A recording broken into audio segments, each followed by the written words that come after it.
How do you motivate Toastmaster members to participate outside of their club in district activities, TLIs, speech contests, district conferences? That's a real good question. When I was an area governor, I was warned that one of my clubs was just like that. They would not attend TLI because they'd been doing this Toastmasters thing for a while. They felt they were pretty experienced. They didn't need that training. They didn't want to bother with the area speech contests. They didn't attend district conferences. And they were a pretty strong club. They were distinguished or select distinguished most years, occasionally presidents distinguished, but not consistently. So how do you deal with them? I went to visit them armed with that knowledge, an informal visit, not a formal area governor visit. I just wanted to introduce myself to the club, let them know I was there. And karma was smiling on me that day. The timing could not have been better. Since I was a visiting Toastmaster, they asked me a table topic. Their theme had something to do with education, and I don't remember the question, but I reframed it something like this. You know, I've been a Toastmaster for more than 20 years.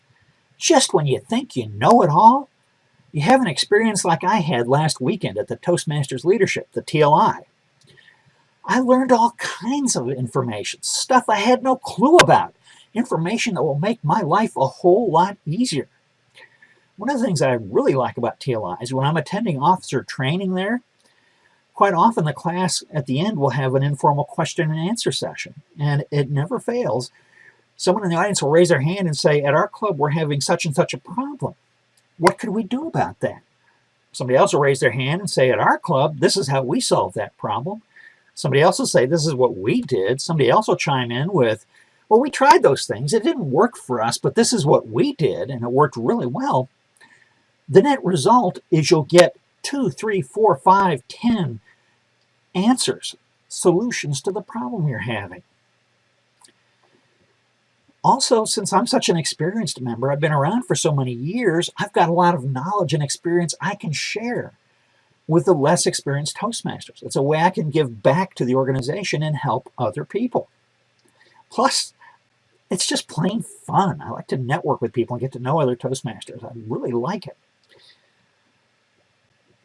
By the end of that Toastmasters meeting, when the meeting was over, most of the club officers came up to chat with me and were asking me, can we attend this Toastmasters Leadership Institute, this TLI? Can you tell me more about it? When's the next one? Where is it? How does that work? In fishing terms, they were hooked. Those fish attended district conferences and TLIs and area speech contests from that point forward. They finished their year as a President's Distinguished Club. We had a great year together. That's one of the ways I motivated them, with a personal visit and a personal, heartfelt, testimonial type story, a mini elevator speech, if you will. And the karma of being asked a question that set that up beautifully, the timing could not have been better. And especially since we had had a TLI the weekend before and had a TLI coming up in the next week or two, it was great. It was a wonderful way to get them involved. Plain and simple, it worked. I hope you find this tip useful. If there's anything else you'd like to learn about, feel free to ask. I'm Rick Sharon, your Toast Coach.